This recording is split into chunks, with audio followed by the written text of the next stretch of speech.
Hi everyone, this is a continuation of Chapter 4. In Part 2 of Chapter 4a, we went through assigning oxidation numbers and oxidation states. So we're going to need that knowledge going into Part 3 now. So this was initially discussed at the end of Part 2. So if you have any questions about assigning oxidation numbers, be sure to go back to Part 2. So here's this page of rules as well. Then the topic here in Chapter 4a we're going to continue with now is recognizing reduction and oxidation. So for oxidation reduction reactions, we think of them as redox reactions. So reduction, oxidation. Overall, there's an electron transfer that's happening in these redox reactions. So something is being reduced while something else is being oxidized, all in the same reaction. What this means as far as electrons is whatever is being oxidized, whatever is undergoing oxidation, is losing some electrons.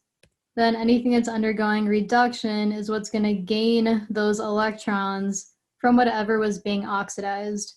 So these have to happen at the same time. There's some oxidation that happens where there's a loss of electrons, then something else in the reaction is gaining those electrons from whatever was being oxidized. So one way we can remember this is oil rig, where oxidation is loss, reduction is gain. So if you're using oil rig as your mnemonic device, oxidation is loss of electrons, then reduction is gain of electrons. So oil rig of electrons is how you can remember that. So for these reactions shown out, I mentioned that oxidation is losing electrons. So what this looks like for the oxidation half reaction, just meaning that oxidation is happening at the same time as reduction. And so the oxidation portion of the reaction is technically just a half reaction. And then the reduction portion of that whole reaction is the other half. So these all total up to the full redox reaction. So for example, in this oxidation half reaction, if we know that magnesium is undergoing oxidation, well, we can see that because magnesium is losing some electrons to then form Mg2+, so this cation of magnesium. So it lost some electrons. It lost 4 electrons. 4 electrons were lost in total because we have 2 magnesiums. So one magnesium lost 2 electrons to become Mg2+, but here we're told there are 2 magnesiums. So essentially we're just multiplying this by 2. So this magnesium element, based on its placement on the periodic table as an alkaline earth metal, likes to form +2 cations. So we can identify that oxidation is happening for magnesium because we see that it loses electrons, meaning we're going to see electrons on the product side of this oxidation half reaction. Then for the other half reaction, we have a reduction. We know from oil rig that reduction is going to result in a gain of electrons. So how we notice that oxygen is undergoing reduction is because we see these electrons here on the reactant side.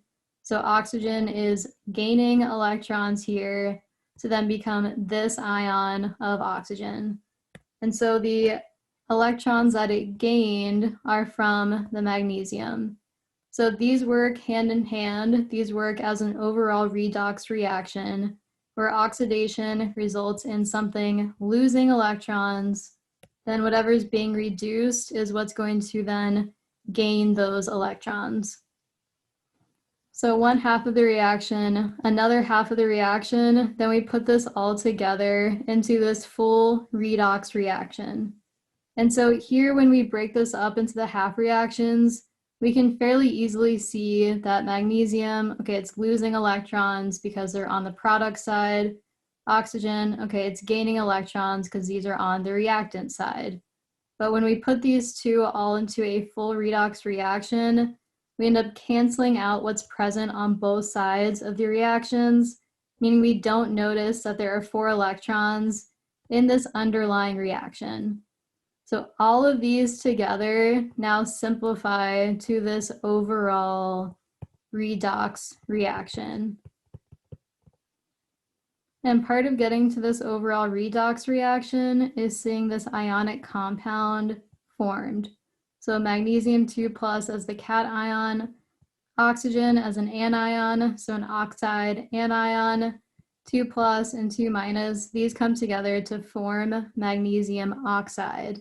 So overall, we took the half reactions, we could total them up. So basically we're adding those 2 reactions together. So here's all the reactants from both half reactions. Then here's all of our products, so Mg2+, 4 electrons, 2 O2-. So here's all of our products from these 2 reactions. When we add these together, we get this, then we simplify by crossing out 4 electrons, and forming this ionic compound. So we end up with this overall redox reaction. Again, where magnesium was being oxidized and oxygen was being reduced. Let's try this practice problem. So for each chemical reaction listed in the table below, decide whether the highlighted atom is being oxidized or if it's being reduced. So in order to look at if it's being oxidized or if it's being reduced, we need to assign the oxidation number on the reactant side and then on the product side. So once we assign the oxidation number on the reactant side, then on the product side, we can see the charge and how it changes. For example, if we have a reactant that starts out with an oxidation number of 2+, and then on the product side, we notice that that reactant is now neutral. So if we can assign this 2+ oxidation number and this neutral or 0 oxidation number, then we can fill in the blanks with what's happening from the reactant side to the product side. So 2+ to then be neutral, that must mean on this side of the reaction, we're adding in 2 electrons. So this reactant, it started out at 2+, then it becomes neutral. To get to being neutral, we must be adding in 2 electrons. So when electrons are on the reactant side, that means that this reactant is gaining electrons. All right, so we have a gain of electrons.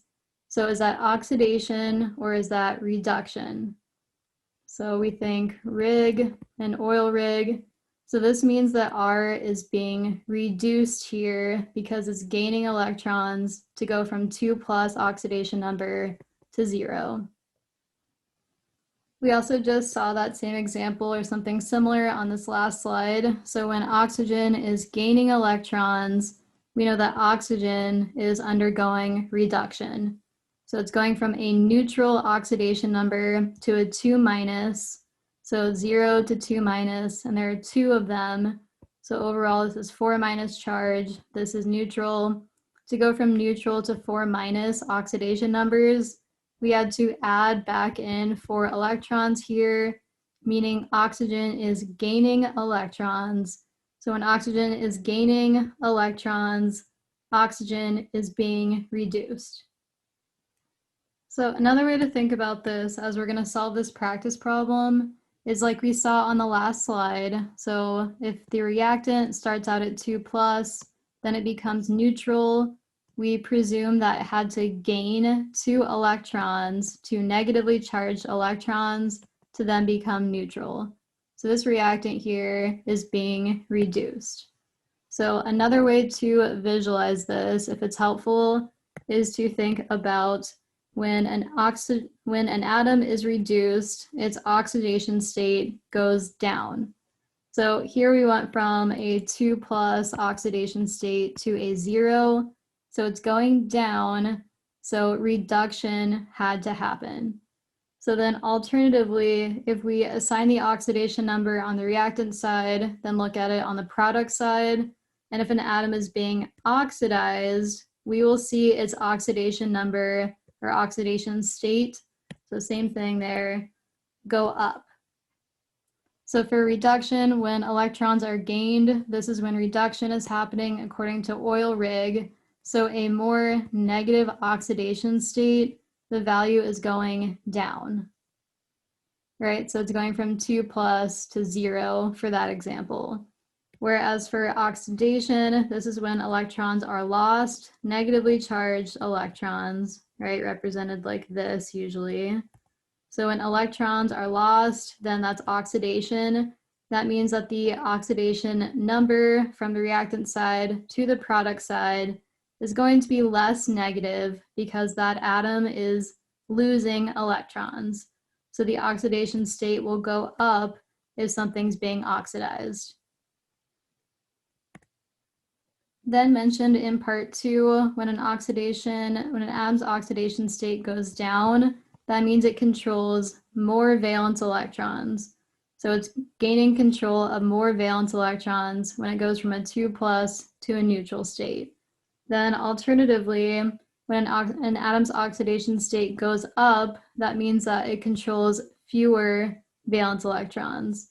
So if it goes from a 0 to a 2+ oxidation number, then it lost 2 electrons for that change in the oxidation number. Right, so if we went from 0 to 2+, whatever oxidation number, whatever atom had an oxidation number of 0, it must have lost 2 electrons to then be charged at 2+. So here it means it controls fewer valence electrons. Another way to memorize this, so there's oil rig. Another mnemonic device is loss of control of electrons means oxidation. Gain of control of electrons means reduction. So loss of control of electrons means oxidation. Gain of control of electrons means reduction. So this is Leo the lion says grr. So that's another mnemonic device you can use if you find it helpful. So to solve this, what we need to do first is assign the oxidation numbers of the highlighted atom from the reactant side to the product side. So using those rules in part 2 is going to be helpful in doing this. So here's Cl-. For each atom of Cl, it starts out at -1. There are technically 2 of them, so overall this charge is -2. Then here on the product side, this is technically a free element. So for Cl2, its oxidation state is 0. So this comes back to rule number 1 here. For free elements or uncombined non-bonded state, so like Cl2 is one of our Brinkelhoffs. So any of these Brinkelhoffs, when they're in their Brinkelhoff form, right? So O2, H2, Cl2, Br2, all of these have oxidation numbers of 0. So now we can go back here, and it's going from a negative oxidation number to a neutral oxidation number here in this first reaction. Okay, so this is going from a negative oxidation number to a neutral oxidation number. Technically just the one Cl atom is what we're looking at. So this has a -1 charge. So we can think of -1 charge, but it has to get to 0. So did it gain a negatively charged electron to then become 0, or did it lose a negatively charged electron to then become 0? So if it's becoming neutral, it's becoming less negative, that means it would have had to lose an electron to then become neutral. So we can think of an electron here on this side, on the product side. If we have an electron on the product side, and we know that Cl- is losing an electron, does that mean it's being oxidized or it's being reduced for it to lose an electron? So here the correct answer is that oxidation is happening. So we are losing electrons to go from an oxidation state of -1 to 0. We're just losing one single electron here. So again, coming back to this main slide, if it's easier to think about it this way, for oxidation, we're going to see those electrons on the product side. For reduction, we're going to see those electrons on the reactant side. So now let's go back to this next example. So let's first assign these oxidation numbers. So O2, it's one of our Brinkelhoffs. So this oxidation state is just 0. So it's a free element. Then for H2O, we have 2H2O. We're just focusing on the one H2O molecule because we're just focused on oxygen within water. It doesn't matter that there are two waters. So generally, we know there are some exceptions, but we know oxygen is typically -2 and hydrogen is typically +1. So +1 times 2 and -2. This does total up for this to be neutral, so these oxidation numbers make sense for water.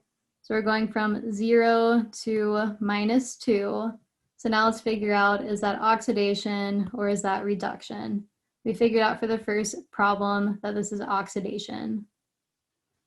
So here we're going from 0 to -2. I do like to think about, where do I need to add those electrons, those negatively charged electrons, for this to make sense? So we need to add 2 negatively charged electrons to this side, right? So it's neutral, goes to -2. So to balance this charge out, we need 2 electrons here. Does that mean that over time, throughout the reaction, oxygen has gained an electron or 2 electrons, or has it lost 2 electrons? Well, here, because it's on the reactant side, we're taking 2 electrons. Oxygen is going to gain those 2 electrons to go from neutral to then -2. So oil, rig, and oxygen here is gaining electrons, so it's being reduced, right? So we're going from a neutral to a -2. It had to gain 2 electrons for those charges to balance, so here it's being reduced. So now we can check off reduction here for our highlighted atom, our O. For the next problem here, we have sulfur and sulfur. But here it's with hydrogen. So let's break this down. We have H2S, and hydrogen is typically +1, right? There are some exceptions, but hydrogen typically +1. So now if this is +1, and there are 2 of them, then this portion of the molecule is +2. So then what happens for sulfur? What's the oxidation state for sulfur if all this needs to be neutral? Well, if this is +2, then sulfur here, to balance out that charge, because this whole thing is neutral, has to be -2. So on the reactant side, it's -2. Then on this side, we have Na2 and S. So what's the oxidation state of sodium typically? So it's an alkali metal, so it's +1 times 2. So overall on this side of the molecule, this is +2. If this whole compound is also neutral, what's the oxidation state on sulfur here then? Well, it's still -2, right? To make this whole thing neutral and be balanced, it's still -2. So what does that mean if our charge is staying at -2? So here we have -2 and -2. That means that there are no electrons being transferred either way. So -2 and -2. Sulfur here is not undergoing either oxidation or reduction. So it's not undergoing either reduction or oxidation. So that is our answer here for sulfur. And we figure that out by assigning the oxidation state on the reactant side. It's the same on the product side. So again, this is not being oxidized or reduced here. So now we have our answer here. Let's look at this last reaction now. So for P4, that is a free element. So the oxidation state on phosphorus with 4 atoms of phosphorus, this oxidation state this oxidation state is 0. So going back up to rule number 1, we do have that explicitly listed here. It's just phosphorus on its own. It's not bonded to anything else. So its oxidation state is 0. So we have 0 here for the reactant side. Then we can use this full formula to say H3PO4. Then we're just interested in phosphorus in this compound, right? So hydrogen, typically +1. There are 3 of them. So overall here, this is +3. Oxygen, -2. There are 4 of them. So this side is -8. So now we can set up an algebraic equation to figure out the oxidation state on phosphorus here. So we have +3 plus the oxidation state on phosphorus, so +3, phosphorus unknown, then -8. That has to total up to 0 because this whole thing is neutral. So this has to total up to 0. So +3 and -8, that's -5. So for phosphorus then, what oxidation state does this have to be for this whole thing to be neutral? So this has to be +5. So now we're going from a 0 oxidation state to +5. So a 0 oxidation state to +5, where do we need to put negatively charged electrons to make this whole thing be balanced? So neutral and +5, that must mean electrons need to be on this side, because then we have 5+ and 5- from the 5 negatively charged electrons. So now this is neutral. So if the phosphorus here is going from a neutral state and then it's losing electrons because those electrons now are on the product side. So for losing electrons, oil, rig, if it's losing electrons, that must mean that oxidation is happening. So this atom of phosphorus is being oxidized as the reaction has progressed from reactants to products.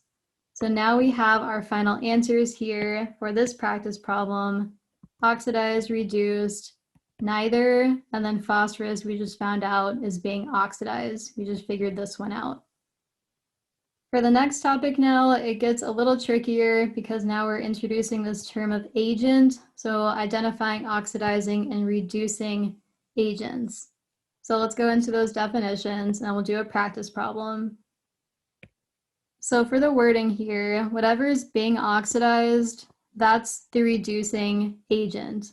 So it's doing the reducing because it's being oxidized. So it's helping copper then be reduced. That's how we think of it, as the reducing agent.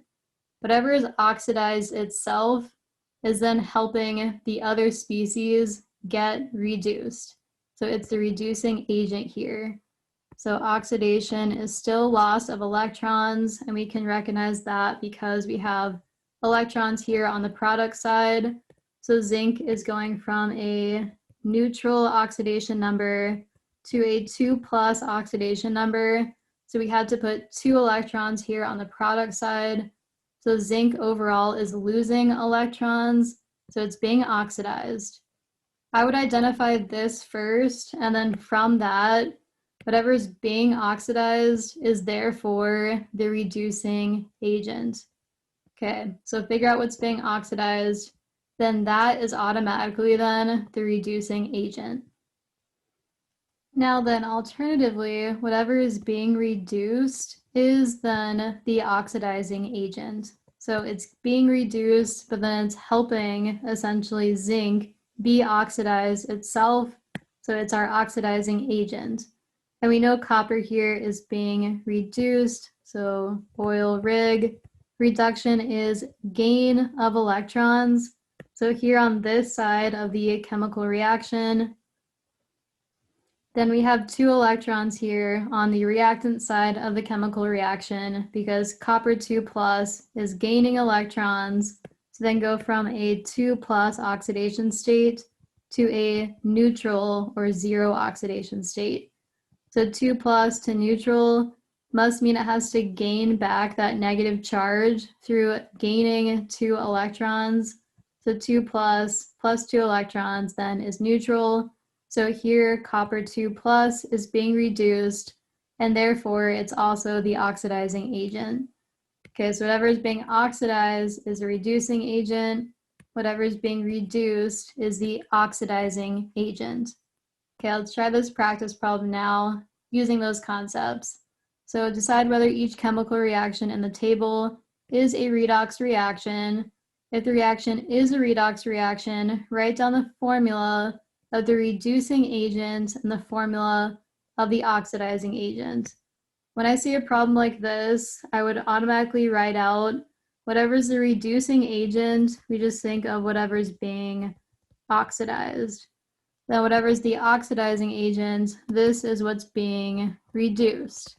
So if we think of it that way, then I think it's a little bit more straightforward because we can identify what's being oxidized and what's being reduced as we've been practicing now in this part. So as we've been doing with these redox reactions and identifying is there a redox reaction taking place, it must mean that we have to have some transfer of electrons, where something is being reduced and at the same time something is being oxidized. So something is gaining electrons and something else is losing electrons. We know we can determine what's being reduced, what's being oxidized by assigning those oxidation numbers and then comparing the oxidation numbers from the reactants then to the products.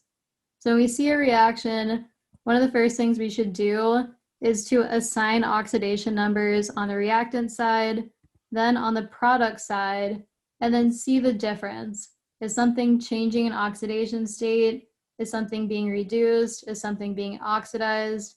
Then yes, we do have a redox reaction. Then we figure out what's the reducing agent and then what's the oxidizing agent from there.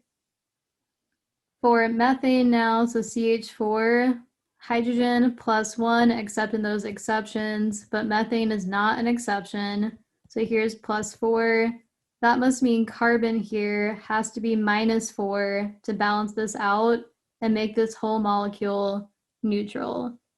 Just to go back up and show you those rules and how I'm saying what's an exception or what's not. Here's some exceptions for oxygen. So it's in this anion or in hydrogen peroxide. The exception for oxygen is -1. Then for hydrogen's exceptions, the oxidation number of hydrogen is always +1, except when it's bonded to a group 1 or group 2 element. So in that case, it's -1. So in all these other cases, when hydrogen is not bonded to a group 1 or group 2 element, it's going to be a +1 oxidation.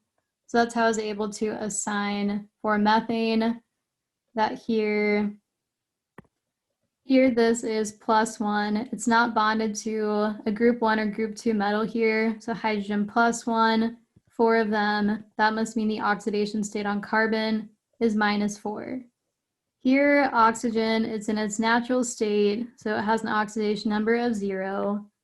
Then we're done with the reactant side. On the product side, oxygen, typically -2, except for those exceptions, but carbon dioxide is not an exception. So -2 times 2 of them is overall -4. So then to balance this out, carbon must be +4 here because this whole thing is neutral. Then for water, we've seen a few times. So oxygen here, -2, hydrogen +1. That does work out for the charges too, because here's 2 hydrogens +2, oxygen -2. So this whole thing is neutral, water is neutral. Now to figure out, is this a redox reaction? We should check out what's happening from the reactant side to the product side. So carbon and carbon. So from reactant side to product side, I'm just choosing a random element to look at first. So carbon goes from -4 to then +4. Right, so some electron transfer is happening, definitely -4 to +4. It must be losing 8 electrons here to go from -4 to +4. So we must be losing some electrons here because if it gains some electrons, it's going to get more negative, but here it's going from negative to positive. So here we have electrons on our product side. We can do similar things for hydrogen. So here we have hydrogen is at a +1. So hydrogen +1. Hydrogen over here, still +1. So hydrogen itself is not being reduced or oxidized. So it's not being reduced nor oxidized. But carbon, something's definitely happening to carbon. So next, oxygen goes from a 0 oxidation number to now it's at -2. So from neutral to -2, this must have gained 2 electrons to go from a neutral state to then -2.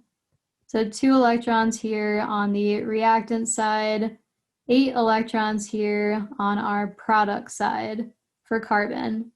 So if oxygen is gaining some electrons here, not sure why it keeps coming out red. So if it's gaining some electrons here, oxidation is loss of electrons, reduction is gain of electrons. That must mean oxygen is being reduced. So oxygen is going from 0 to -2, so it's being reduced. Then carbon is going from -4 to +4. So here it's losing electrons, right, to be less negative. So losing electrons, then carbon is being oxidized. So carbon is being oxidized. Again, oxidation is loss of electrons. Reduction is gain of electrons. Then we covered this on the first intro slide for reducing and oxidizing agents. So whatever atom is being oxidized, it's our reducing agent. Then whatever is being reduced is our oxidizing agent. So if we can figure out what's being oxidized and what's being reduced, then we do know our reducing agent and we do know our oxidizing agent. The analogy here that Alex provides is don't get confused by the fact that the reducing agent gets oxidized during the reaction and the oxidizing agent gets reduced, because they use this analogy that for a towel. So a towel is a drying agent because it dries things. But as it dries, the towel is getting wet. So as something is the reducing agent, it's being oxidized. As something is the oxidizing agent, it itself is getting reduced. So we know the first thing we need to do is assign those oxidation numbers from the reactant side to the product side.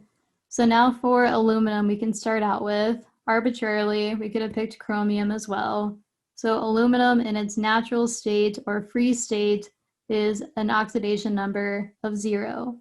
Now for aluminum in this compound, so with nitrate, we have AlNO3. And so for oxygen, still -2.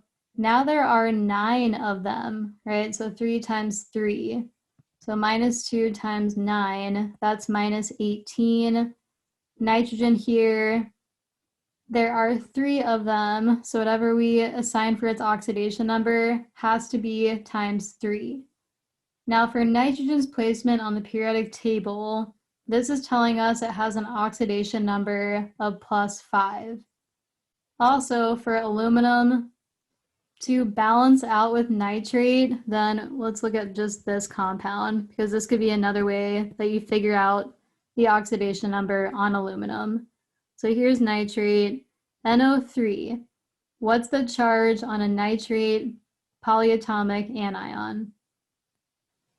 So nitrate is NO3 minus, right? So if we were making a compound from aluminum and nitrate and using this cross method, right, to get 3 and this implied 1, that means that nitrate has that -1 charge from aluminum's subscript of just 1. Then alternatively, this 3 for nitrate must have come from the +3 cation on aluminum. So here aluminum is +3. So one good way to do this is to break it up into its ions and remember the charges from your polyatomic ions, and then we can assign aluminum to be +3. So here it's going from 0 then to +3. Is aluminum gaining electrons? Is it losing electrons? Well, if it's going from neutral to +3, it must be losing some electrons. In fact, it must be losing 3 electrons, because here's 3 plus and 3 minus. That overall balances out to 0, right? So 3 plus and 3 minus balances out to 0. So aluminum needed to lose 3 electrons to go from a 0 charge or oxidation number to a +3 oxidation number. So if aluminum is losing electrons, then aluminum is being oxidized. All right, so we're comfortable with that. Then the connection we have to make for our answer, though, that we're being asked about is because aluminum is being oxidized, it is our reducing agent. Okay, so to solve this, we jumped right into aluminum, but you may have to do some trial and error and assign oxidation numbers for chromium, nitrogen, etc., to then figure out which oxidation state is changing to become more positive, because that's the one being oxidized and is therefore the reducing agent. As a good guess generally for what's being oxidized or what's being reduced, we have nitrate that shows up in the same way, essentially on both sides of the reaction. We have 2 here and 3 here, but generally speaking, for a polyatomic ion, we're probably going to assign the same oxidation numbers we would on the reactant side and the product side, as long as the polyatomic ion shows up in the same form, essentially on both sides. So we looked at aluminum. We can leave the polyatomic ion alone for now. We might have to come back to it if we don't find out then what is being reduced. So we already figured out what's being oxidized. The only other atom left then is to take a closer look at chromium. Let's start out on the product side, because here we just have chromium and it's unbonded or non-bonded or free state. So this oxidation number is definitely 0 for chromium. Now let's look at this polyatomic ion and let's check out the charges here. So NO3 minus, and that adds up because this subscript is 1 for chromium, right? So this -1, we think of Cr and NO3 minus. This -1 came down to then be the subscript on chromium. What does that mean, the charges on chromium, if we do the cross method again, and now we see 2 here? So this becomes NO3, 2 on the outside. That means that the charge on chromium here had to be 2 plus because of that cross method and how we form those ionic compounds from that cross method. So the charges have to balance out. So here chromium is 2 plus, here it's 0. So we're going to go from a 2 plus state to 0. So it's chromium needing to lose negatively charged electrons or gain negatively charged electrons. Well, here it's going from a positive state, so it has to add 2 negatively charged electrons to this side, right? So 2 minus and 2 plus is 0. So our charges balance when we add electrons to the reactant side. So for oil rig, is chromium losing electrons or is it gaining electrons? Well, here it's gaining electrons to then become neutral. So because chromium is gaining electrons, it's the one being reduced. So here chromium is being reduced, and technically the atom of chromium is being reduced within this compound. So chromium itself is reduced. When we're talking about the agents themselves, so it's the oxidizing agent, we usually don't just say that chromium atom is the oxidizing agent. So for the oxidizing agent, we're going to name the compound or molecule that atom is in that's being reduced or being oxidized. So yes, chromium itself is being reduced, but we name the entire compound as the oxidizing agent, or if possible or if applicable, the reducing agent. So name the full compound for our reducing and oxidizing agents when applicable. Next, for this reaction, we have carbon as a free element, so 0 here. Then for oxygen, it's usually -2. I like to assign oxygen first or hydrogen first because of that reason. So it's typically -2 or typically +1, with the exception of those exceptions listed in the rules. So -2 times 2 of them, that's a total of -4. So then carbon here has to be +4 to make this balance out. So oxygen here is also a free element, so it's 0, right? So it's just a non-bonded form of oxygen. So then we can write out for carbon, it's going from a 0 state to a +4 state. So does carbon need to gain or lose negatively charged electrons to go from a neutral state to then +4? Well, to make this charge balance out, we have neutral +4. That must mean that 4 negatively charged electrons have to be on the product side. So now this is -4. This totals up to 0. This means carbon is losing some electrons, and therefore carbon is the one that's being oxidized. Then, as the question is asking, because carbon is being oxidized, it is our reducing agent. So again, oil, rig, oxidation is loss of electrons, reduction is gain of electrons. So now we can already do this for oxygen too, because we already assigned those oxidation numbers. So for oxygen, it's going from a 0 to an oxidation number of -2. So you also just want to use the numbers of the individual atoms. So there are 2 oxygens, but we just want to pick the oxidation state on that individual oxygen atom. So here it's going from neutral to -2. Where do we need to put those negatively charged electrons? Well, here it has to gain 2 electrons on this side of the reaction so that 2- and 2- are charge balanced. So if oxygen is gaining electrons, it means that oxygen is being reduced.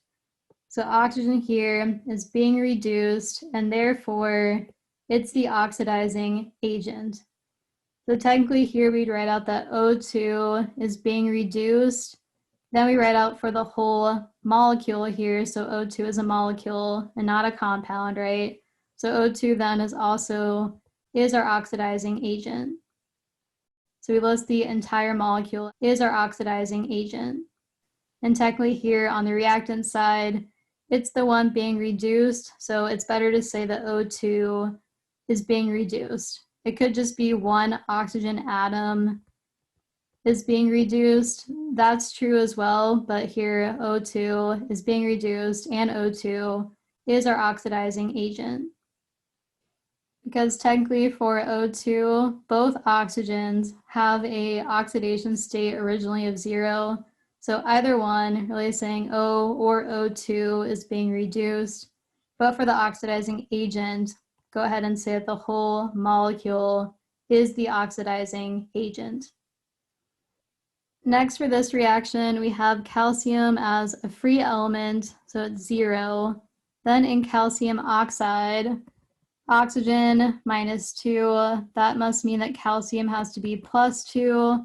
So calcium is going from 0 to +2. Is it gaining or losing electrons? So here it has to have 2 electrons on this side for the charges to balance out. that means that calcium is losing electrons, right? So calcium is the one that's undergoing oxidation. It's being oxidized, but then that makes calcium the reducing agent. Then we can do the same thing for our oxygen. Here it's a free element. It's not bonded to anything. So oxygen's oxidation state here is 0. Here it's -2. So we're going from a 0 state to a -2 state. Where do we put those electrons to make this charge balanced? Well, here we'd have to add 2 electrons to this side, right? So 2 electrons plus neutral, that makes the charges balanced.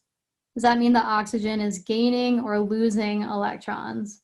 So for these 2 electrons to be on the reactant side, it's gaining those 2 electrons, right? So oxygen here is the one that's being reduced. So oxygen is being reduced, and therefore it's our oxidizing agent here in this redox reaction. So remember, this whole thing is our redox reaction because there's reduction taking place along with oxidation. So for all of these practice problems, yes, we did have a redox reaction, and then we went through and just identified what's being oxidized and is therefore the reducing agent, what's being reduced and is therefore our oxidizing agent. Now in this next topic, we're going to identify what's being oxidized and reduced reactants in a single displacement reaction. So this will feel very similar to what we've been doing in assigning oxidation numbers to identify what's being reduced and what's being oxidized. Here's this reaction with zinc and with copper. Overall, it's a redox reaction because zinc here is the one that is losing 2 electrons, right? So we see them here on the product side. So for losing 2 electrons, oxidation is loss of electrons. So here zinc is undergoing oxidation, or it's being oxidized.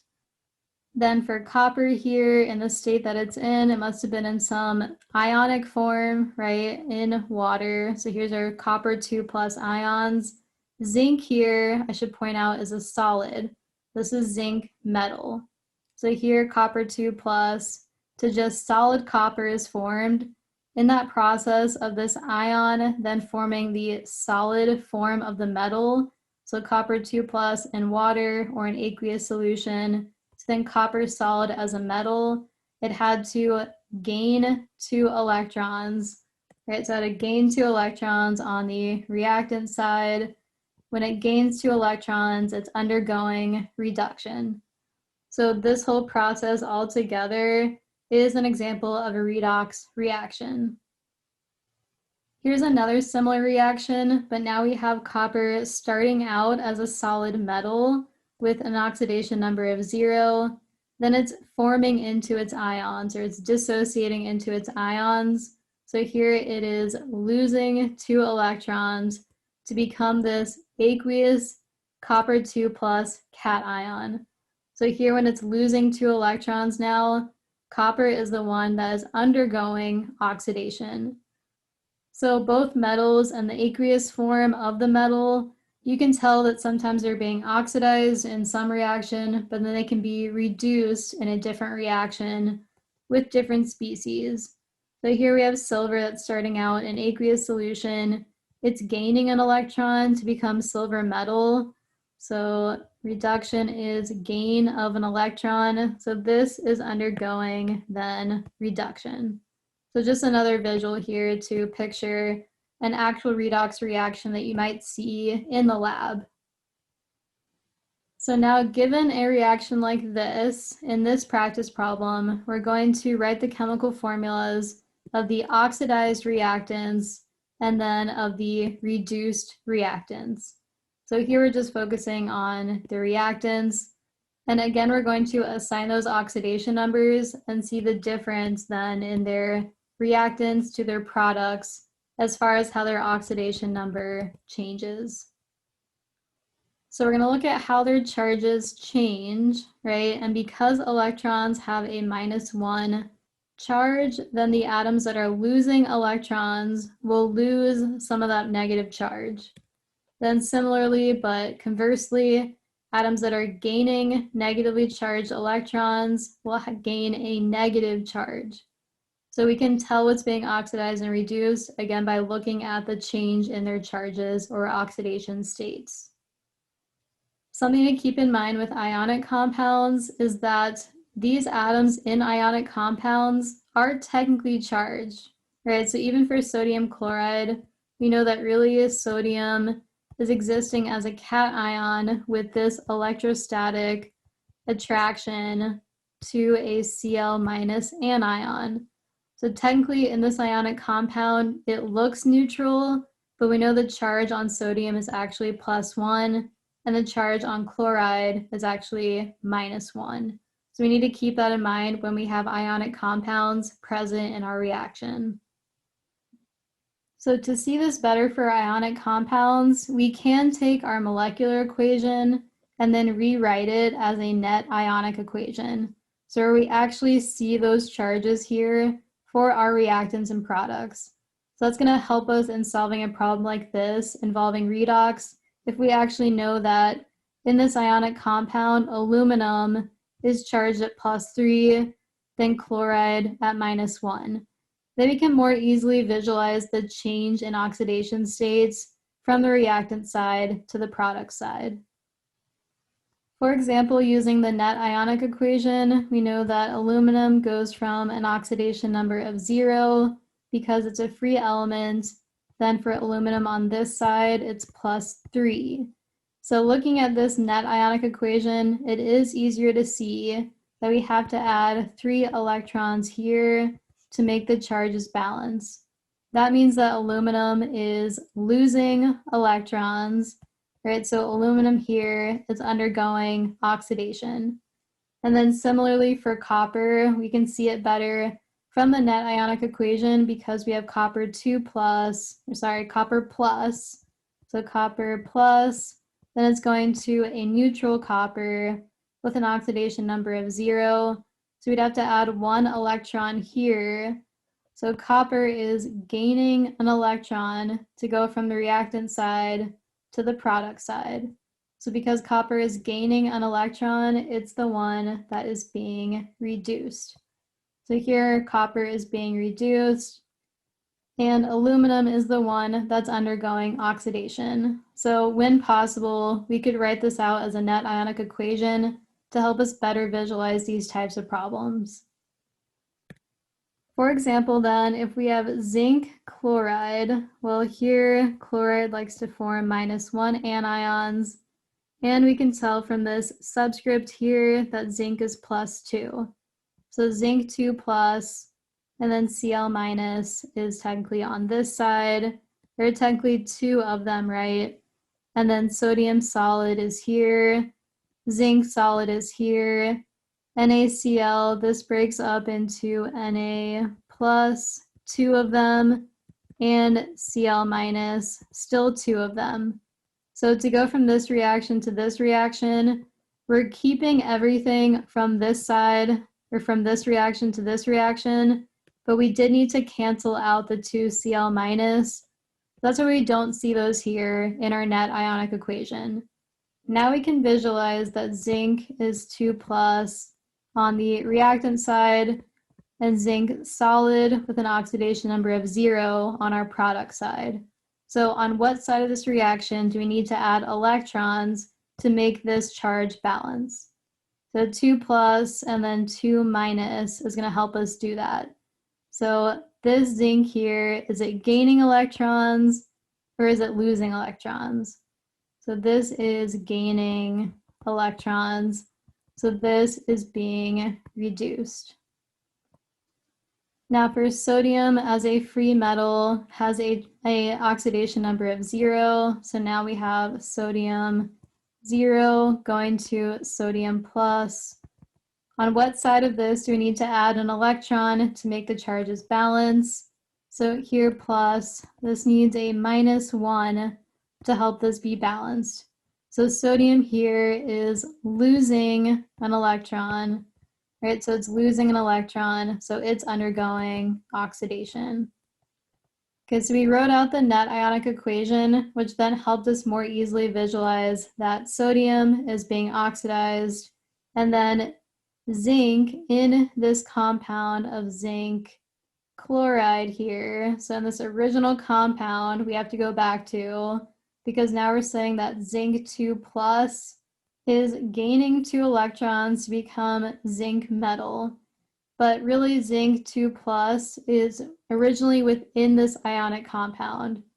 So really we should say that zinc chloride is the one being reduced here. So not just zinc, but technically zinc in zinc chloride is the one that's being reduced. Now here for mercury and for nitrate, NO3 minus, and then 2 plus, so Hg2 plus. Right, so we can use that, the reverse of the cross method to get this charge and this charge. Then here we have nitrate again, so NO3 minus. That means that lead here must be in its 2 plus state. So now canceling out what we can on both sides of the net ionic equation, we have NO3 minus and NO3 minus. We should just have lead solid, mercury ions, mercury liquid, and then Pb2 plus, again, lead ions. Now in assigning these oxidation numbers, this is in its free element state, so 0, and then this is 2 plus. So lead is going from 0 to lead with a 2 plus state. You need to add 2 electrons to this side to make this all neutral. So lead is losing electrons, right? So oxidation is loss of electrons, so lead is the one being oxidized. Then for mercury, it's going from a 2 plus state to a neutral state. This is a free element here, so here it's 0. So now to make this balance out, where do we add those 2 negatively charged electrons, or where do we add those electrons? So these need to be here, because then we have negative, 2 negative, and 2 positive, make this neutral. That means that these mercury ions are gaining 2 electrons to then end up in a neutral oxidation state. So this is oil rig, so reduction is gaining electrons. So here mercury is undergoing reduction. We need to look at it again in its original ionic compound here. So technically HgNO3 is the one being reduced.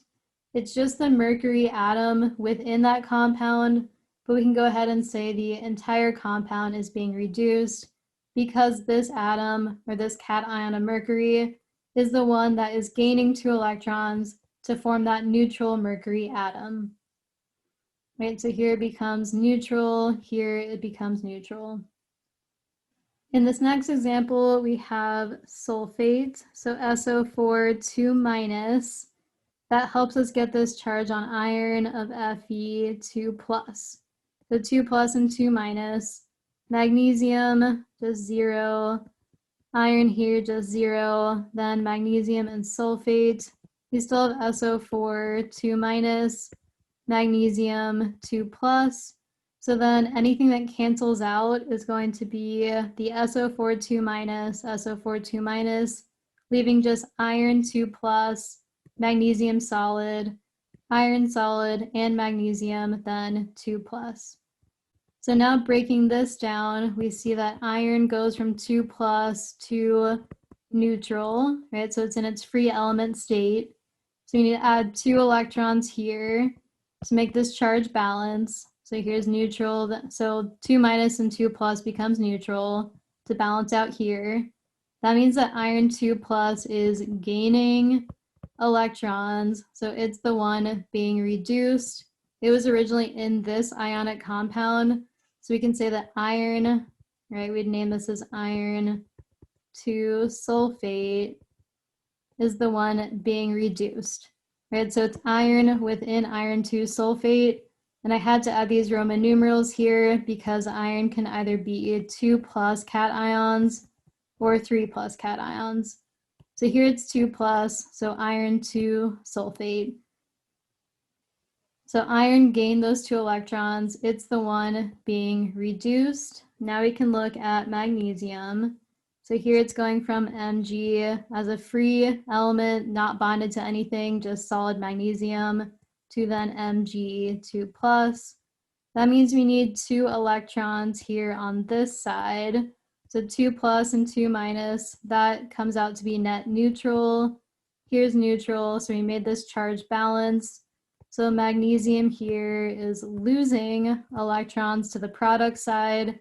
So magnesium is undergoing oxidation because oxidation is loss of electrons. So magnesium is being oxidized.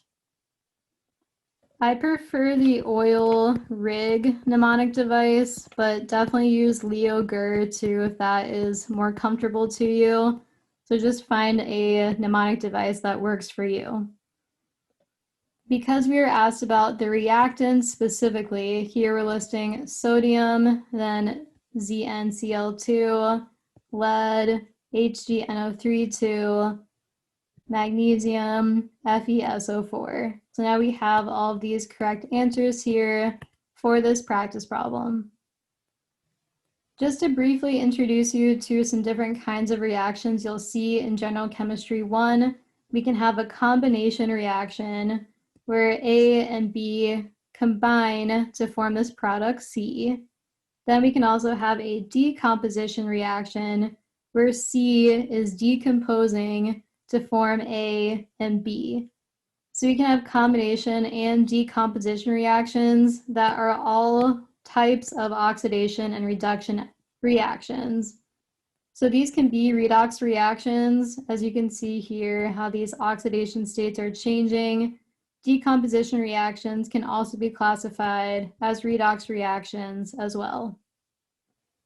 Next, we can have combustion reactions. So for combustion reactions, we're going to combust something with oxygen to then form this product. These can also be redox reactions. Then we also have a reaction type called a displacement reaction. For example, A plus BC. Then you can see that B is displaced here. So now A and C are bonded rather than B and C.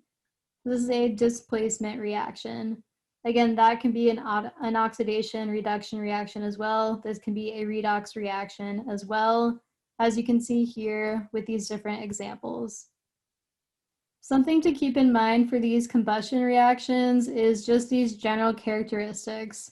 So I told you that it would involve combustion with oxygen. So here one reactant must be oxygen. Then typically our products are going to be CO2, carbon dioxide, and water. If the other reactant is a hydrocarbon, this just means it's made up of only hydrogen and carbon, or mostly hydrogen and carbon, then the products of that combustion reaction are CO2 and H2O. As always, we're always going to have a balanced chemical equation, so we added these molar coefficients here to make this balanced. I mentioned exothermic just briefly. We'll come back to that in our thermodynamics section. So exothermic reactions means that energy is being released into the environment or into the atmosphere relative to the system that is releasing that energy, or it's combusting. So these combustion reactions are exothermic. Energy is released through that combustion process. This other reaction type is actually called a disproportionation reaction. This is kind of unique because it's when the same element is simultaneously being both oxidized and reduced. So for example, Cl2 here, chlorine shows up in 2 different products. So here it's going from 0, then in this state is +1, here it's -1. The oxidation state is -1, ClO-, oxygen being 2-, where this overall has to add up to -1. So the oxidation state on chlorine and 2- adds up to -1. That means that Cl here has to be +1. So these disproportionation reactions, again, are when the same element is simultaneously being both oxidized and reduced. These are somewhat rare, but they do exist. Then lastly, in chapter 4a, I'm going to cover just briefly a little bit more on precipitation, combustion, and acid-base reactions, just very much of an overview of these. I mentioned previously in chapter 4 that different metals react in different ways. So some metals are more reactive than others. This chart here is in your book. It gives us a measure of the reducing strength of these different metals. So lithium, for example, has a very strong reducing strength. This means it's also the most reactive of the metals in this series. So I mentioned that some metals can react to produce hydrogen gas. Well, lithium is the most reactive of the metals that can produce hydrogen gas, even when in cold water. So in cold H2O, it can still lead to the production of hydrogen gas because lithium is so reactive here, given this activity series of these metals. Conversely, then gold is fairly non-reactive. So gold is fairly non-reactive with water to produce H2. So just an idea of these different metals, they don't always react the same. There's this increasing strength of metals in what's known as this activity series for metals. An example of using this activity series for metals is comparing calcium's reactivity with water and lead's reactivity with water. So in using this activity series, we can locate calcium, then we can also locate lead. So because calcium is higher up in this reactivity series, then this reaction is going to happen with much more likelihood than this reaction. So calcium will react with water to produce H2 with much greater likelihood than lead. So because calcium is higher up here on this activity series for metals. Not as commonly talked about in General Chemistry 1, but there's also this activity series for halogens, where F2 is more reactive than Cl2, then Br2, then I2. So F2, most reactive, I2, least reactive of the halogens. So an example of using this order here, Cl2 reacting versus I2, well definitely Cl2 is going to have a greater likelihood of reacting compared to I2, given this activity series now for halogens specifically. For more on reaction types, you can check out example 4.6 in the main slide deck. For now then, we're at the end of chapter 4a. I'm going to include 2 animations now on redox reactions. So let me know as always if you have any questions, and I will talk to you next time.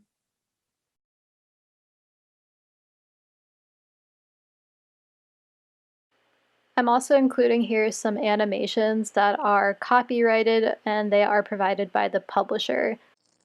The reaction of silver with sulfur to form silver tarnish is an oxidation-reduction reaction. When silver atoms come into contact with sulfur atoms, electrons move from silver atoms to sulfur atoms. Each silver atom is oxidized when it loses 1 electron to become a silver 1 plus ion. Each sulfur atom is reduced when it gains 2 electrons to become a sulfur 2 minus ion. In order for silver to lose electrons, sulfur must gain electrons, making the processes of oxidation and reduction interrelated reactions.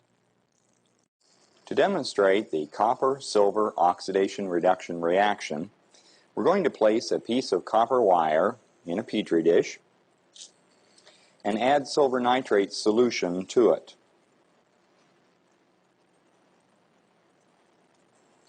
Here we can see the silver crystals beginning to grow, causing the copper wire to look gray and fuzzy. The copper wire you see under the microscope appears slightly out of focus, but as the silver crystals begin to grow and grow towards your eye, they will sharpen and become in focus. As the growth process continues, you begin to see the bright metallic crystals of silver metal. Here we see the contrast of the original copper wire to the wire after it has been in the silver nitrate solution. You'll also notice that the solution has turned from clear to pale blue. The copper metal has become the copper 2+ ion in solution, resulting in the blue color. The silver ion solution has become crystals of silver metal.